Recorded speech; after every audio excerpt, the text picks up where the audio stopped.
Apakah ada hal-hal yang Yesus ingin Anda tinggalkan agar Anda dapat mengikutinya? Ini adalah pertanyaan renungan kita untuk hari ini. Holy Spirit, make my heart open to the Word of God. Make my heart open to goodness. Make my heart open to the beauty of God every day. Amen.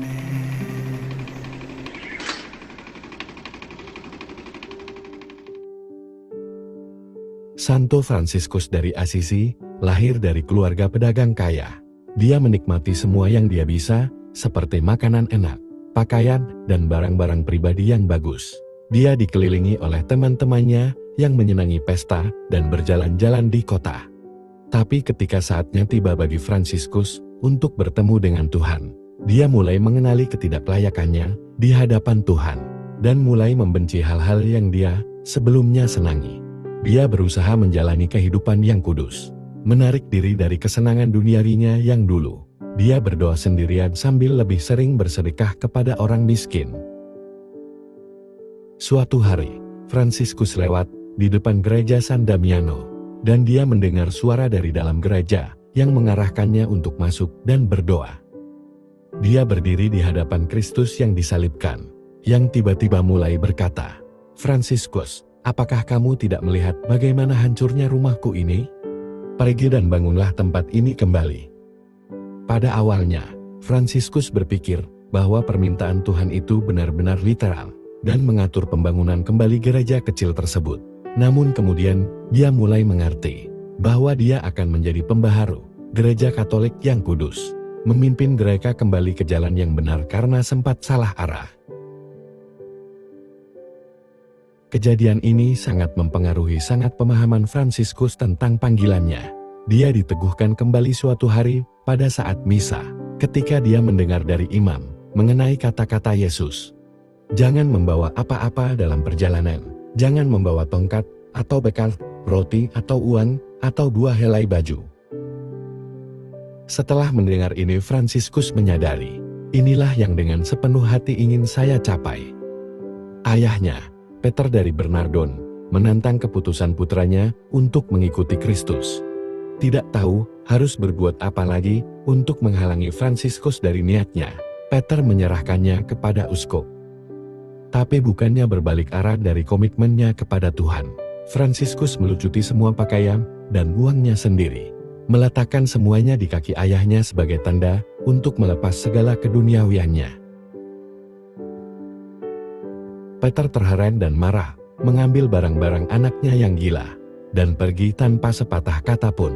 Kemudian uskup, dengan air mata berlinang, menghampiri Fransiskus, memakaikannya jubah dan dengan hangat memeluknya. Mulai saat itu, ia berkomitmen dengan kemiskinan seumur hidupnya, dan menjadi simbol dan kenangan hidup akan Kristus selamanya.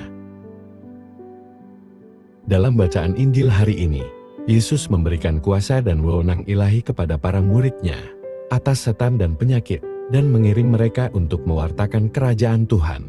Tapi dia juga menyuruh mereka untuk tidak mengambil apapun sebagai bekal perjalanan.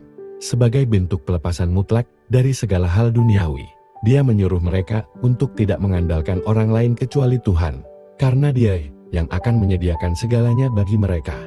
Inilah cara Yesus juga menjalani pelayanannya. Dia tidak mengandalkan orang lain kecuali penyelenggaraan Tuhan. Di dunia yang didorong oleh materi saat ini, tampaknya sangat sulit untuk hanya mengandalkan Tuhan, dan untuk mewartakan ajarannya tanpa sesuatu atau bantuan keuangan apapun. Namun, penting untuk dicatat bahwa Yesus membuat keputusan yang penting sebelum melakukan sesuatu. Ia melepaskan dirinya dari keterikatan duniawinya, kemudian membiarkan Tuhan untuk bekerja dalam semua aspek kehidupannya. Hal ini membutuhkan pengetahuan yang luar biasa dan kasih yang sama besar dengan percaya kepada kehendak Tuhan. Ini adalah tantangan bagi kita semua yang percaya, untuk tidak mengandalkan orang lain selain Tuhan.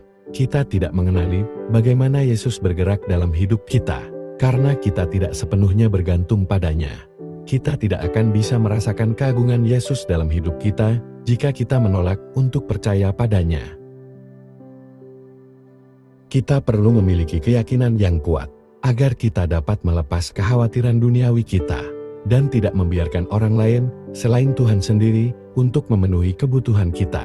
Marilah kita menjadi seperti Santo Fransiskus, yang percaya bahwa Tuhanlah yang memberinya kepercayaan diri untuk hanya mengandalkan Tuhan, memberinya kebebasan, bukan hanya untuk memenuhi misinya, tapi yang lebih penting adalah untuk melakukan kehendak Tuhan. Dalam nama Bapa, dan Putra, dan Roh Kudus, amin. Bapa kami yang ada di surga, kami memuji dan bersyukur kepadamu, karena telah mengungkapkan hal-hal luar biasa ini kepada kami, yang Engkau anggap anak-anak-Mu. Saya memohon rahmat, untuk melepaskan diri dari hal-hal dari dunia yang mudah berlalu ini, agar afeksiku ini sungguh dapat melekat padamu saja. Doa ini saya panjatkan, dalam nama Yesus yang kudus, amin. Dalam nama Bapa, dan Putra, dan Roh Kudus, amin. Tuhan memberkati keluarga Anda, Tuhan memberkati iman Katolik kita, dan Couples for Christ.